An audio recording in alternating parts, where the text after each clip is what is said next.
안녕하세요. 여러분의 부동산 세종 늘 새로운 부동산의 유승병입니다.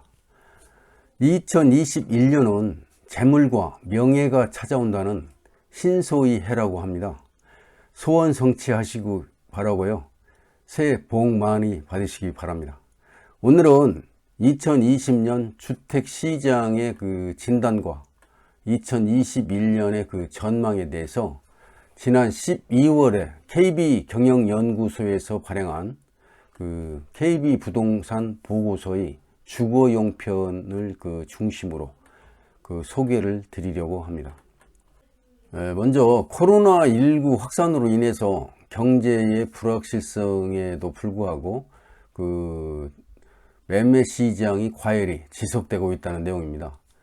그 정부의 강력한 부동산 규제 정책과 코로나19에 따른 경기의 불확실성에도 불구하고 2020년 주택 매매 가격은 상승세를 지속했다는 내용인데, 2020년 초에 코로나19로 그 경제 불확실성이 이제 확대되고 다주택자 양도세 그 증가에 따른 매물이 증가하면서 주택 시장은 상당히 안정세의 흐름을 보였지만, 하반기 들어서 그 상승세를 타기 시작했고, 특히 이제 주택임대차 보호법이 통과된 후에 전세 시장 불안정이 매매 시장까지 영향을 주면서 그 주택 시장은 높은 상승세를 보였다는 내용이거든요. 한마디로 얘기하면 상저하고의 그 현상이 2020년도에도 나타난 것으로 그 분석이 되고 있습니다. 상저하고라고 한다면 상반기에 저조하다가 그 하반기에 가격이 이제 고조 현상, 높이 올랐다는 내용이 되겠습니다. 2020년 11월까지 주택 매매 가격은 그 6.9% 이제 상승했으며 수도권은 9.2%로 상승세를 주도했고요. 지난해 강력한 규제를 담은 그 19년이 되겠죠. 12월 16일 대책에 이어서 그 2020년에 2월 20일, 6월, 7월, 8월, 11월 19일에 연이은 그 정부 규제 대책이 이제 발표되었지만 시장의 불안정은 계속되었다는 내용입니다.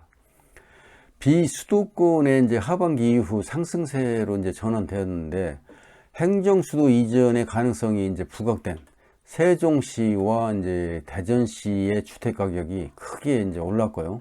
그가 이제 침체를 해왔던 울산시도 상승세로 전환되었다는 내용이고, 광역시뿐 아니라 기타 지방도 지역마다 상황은 다르지만 그 수도권의 가격 급등과 맞물려서 상승하는 흐름을 보였다는 전반적인 내용의 분석입니다. 오른쪽 그래프를 보시면 그 전국적으로는 6.9%, 수도권은 그 9.2% 이제 상승했다는 분석이고요. 전년 대비해서. 그렇게 하고 5대 광역시에서는 그 5.8%, 그 중에서 대전이 10.9%로 많이 올랐네요. 참고하시면 좋을 것 같습니다. 매매 가격의 이제 상승은 단순히 가격만 올린 게 아니고 거래량의 상승을 동반했다는 분석입니다. 그 2020년 거래량은 2015년 이후 최대치를 이제 기록했는데, 금년 11월까지의 그 주택 거래량은 110만 4천 건인데 2015년 수준하고 같을 것이다는 내용이고, 최근 몇 년간 거래량이 80만에서 90만 호 내외인 점을 감안한다면 상당수의 가구가 주택시장으로 몰려드는 게 아니냐, 그렇게 분석을 내놨네요. 11월까지 거래량은 전년 동기 대비해서 66%가 이제 증가했고, 수도권이 72%를 늘어 상대적으로 높은 증가율을 보였네요. 올해, 그러니까 2020년 증여 거래도 많았다는 점을 감안한다면 실제 소유 이전은 2015년 수준을 훨씬 뛰어넘을 가능성이 크다라고 조사 결과는 나왔고요. 그렇게 2020년도에 이제 주택거래 증가는 젊은 층의 주택 구입이 늘어나는 것도 영향을 미친 거 아니냐. 그것을 분석해 보면 그 가격 불안감을 느끼고 주택 매수에 나선 계층이 많았다는 것을 의미합니다. 그 아래 그래프 보시면 전국적으로는 65.8%가 늘었고 수도권도 72.2%, 그게 광역시에서는 65.1%, 부산이 121%, 그 울산이 74.5%로 가장 많이 그 거래량이 증가한 것으로 나타나고 있습니다. 매매 시장의 불안과 함께 2020년도 주택시장의 화두는 그 단연 전세 시장이 아닌가요? 올해 그러면 2020년도 초부터 완만하게 상승하던 전세 가격은 임대차법이 그 시행되면서 그 상승률을 이제 확대했고, 전세 가격은 11월 말까지 이제 5.4% 상승했는데, 특히 수도권이 그 7.3%로 상승하면서 매매 시장과 동일하게 상승세를 주도했고요. 서울은 7월 이후 월 평균 1.4%의 그 높은 상승률을 기록했는데, 광역시 역시 가파른 상승세를 보이면서 3.9%의 상승을 했고, 비수도권은 마이너스에서 플러스로 전환된 내용입니다. 그 전세 시장은 지난 4년간 매년 1% 미만의 상승률을 보이면서 이제 안정세를 나타나게 했는데, 최근 몇 년간의 그 입주 물량이 많았고 매매 시장의 그 호조 영향으로 인해서 전세 수요 역시 매매 수요에 이제 합류했기 때문에 안정을 보였는데, 그 지난 2020년 부터 추세 변화가 이제 나타나기 시작해서 매매 시장의 규제와 높은 그 주택 가격에 대한 부담으로 전세 수요가 이제 증가하기 시작했고요. 임대차법 시행 이후에 전세 물량이 이제 급격히 감소하면서 전세 시장 불안이 확대된 것으로 이제 분석이 나왔고요. 2010년 이후에 전세 가격 급등기의 재현에 대한 우려가 있는 상황이 아니냐. 전세 시장의 불안은 서민 주거 환경에도 이제 직접적인 영향을 미칠 수밖에 없는데, 전세 공급자가 다주택자라는 점을 감안한다면 그 다주택자의 규제 제약 요인이 생긴 게 아니냐는 조그만 분석도 나왔네요.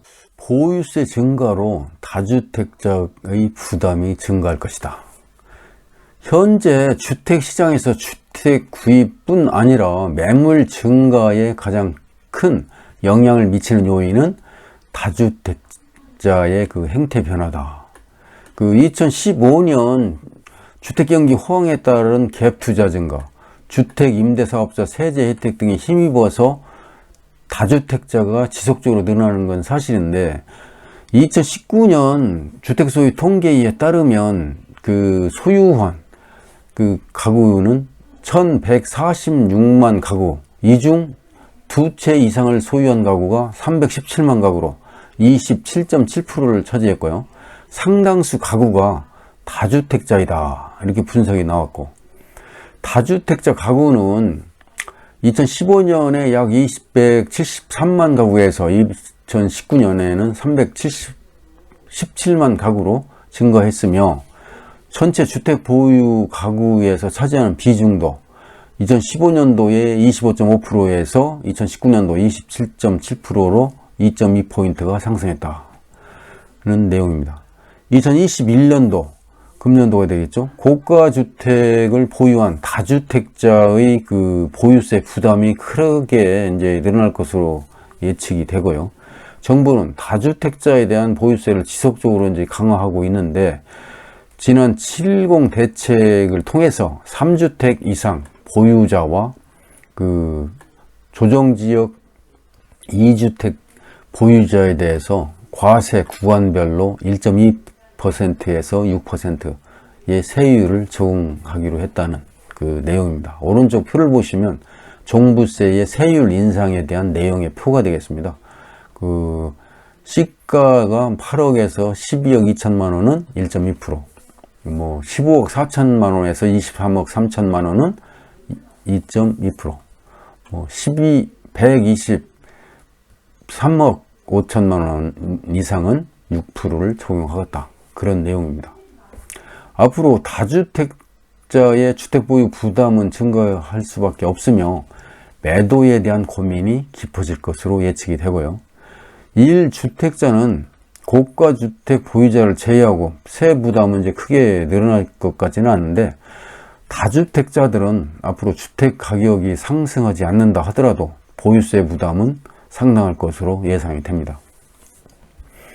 규제 지역 내에 주택을 보유하고 있는 다주택자의 양도세율이 금년도에 재인상이 이제 되니까 종부세 부과되는 6월 1일 기준으로 해서 매도에 대한 고민이 더욱 깊어질 것이다 하는 내용인데, 다만 양도세 부담이 높아 실제 매도까지 이어지는 경우는 다소 제한적이지 않겠느냐 하는 내용이고요.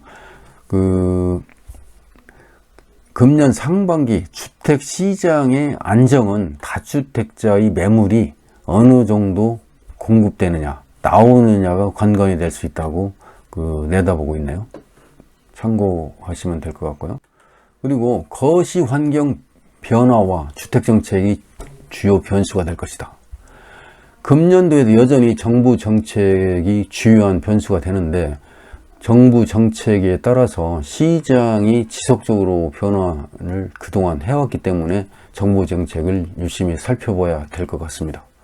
물론 일정 기간이 지난 후 시장이 재반등하는 그 상황이 이제 반복되고 있기는 하지만, 그만큼 정책의 강도 역시 높아지고 있는 상황이니까 전세 가격이 이제 오른 것은 상당한 제약 요인으로 작용할 수 있다. 매매 가격과 전세 가격이 동시에 오르는 상황에서 자칫 정책의 충돌 가능성도 존재하고 있기 때문이다 는 또 분석도 내놨네요. 한편으로 정부의 주택 공급 계획이 신속하게 시행되면서 공급 부족에 대한 의식을 얼마나 진정시킬 거냐 하는 것도 중요한 한 변수가 될 수도 있을 것 같습니다. 2020년도에 젊은 층들이 적극적으로 주택 구입에 나선 이유는 앞으로 주택 공급에 대한 불안과 이로 인한 가격 상승을 우려했기 때문에 속된 말로 영끌이라는 단어까지 만들어지지 않았나 생각이 됩니다. 국내 경제 상황 역시 중요한 변수가 될 수 있는데, 코로나19의 경제적인 여파가 상당하지만 주택 시장에 미치는 영향은 아직까지 크게 미치지 않은 것으로 보이고요. 최근 주택 가격이 상승하면서 장기적으로 주택 투자는 실패하지 않는다는 믿음이 다시 한번 입증되었다는 근거를 마련한 것 같고요. 오히려 저금리 기조가 지속되는 가운데 정부의 강력한 규제에도 투자 가능 지역에 대한 투자자의 관심은 확대되고 있다, 그런 내용인데, 비규제 지역이나 틈새 시장을 중심으로 해서 주택 수요가 이제 몰리면서 당분간 주택 가격이 안정화는 쉽지 않아 보인다는 예측입니다. 경제 환경 변화가 큰 변수가 될 수 있는데, 아직 코로나19로 인해서 경제적인 충격이 어느 정도 수준일지는 예측하기는 어려운데, 국내 상황과는 다르게 세계 각국에서는 여전히 코로나19 확진자 수가 이제 늘어나고 있고, 거기에 따른 경제가 급격히 악화될 가능성이 여전하기 때문에 국내 경제에도 심각한 영향을 미칠 수가 있다는 내용입니다. 지금까지 여러 가지를 설명을 드렸습니다만, 금년에도 지난해와 같이 주택 시장의 불안정은 지속될 것으로 판단되고요. 정부의 규제 정책이나 코로나19의 영향은 받을 수 있지만, 금년에도 주택 가격은 여전히 상승할 것이 아닌가 조심스럽게 예견해 봅니다. 오늘 준비한 영상은 여기까지고요. 시청해 주신 여러분께 감사드립니다. 제가 설명한 내용이 조금이라도 도움이 되셨다면 보고 계시는 화면 아래 오른쪽 빨간색 구독 버튼을 꼭 눌러 주셔서 응원해 주시면 고맙겠습니다. 지금까지 여러분의 부동산, 세종 늘 새로운 부동산의 유승병이었습니다. 감사합니다.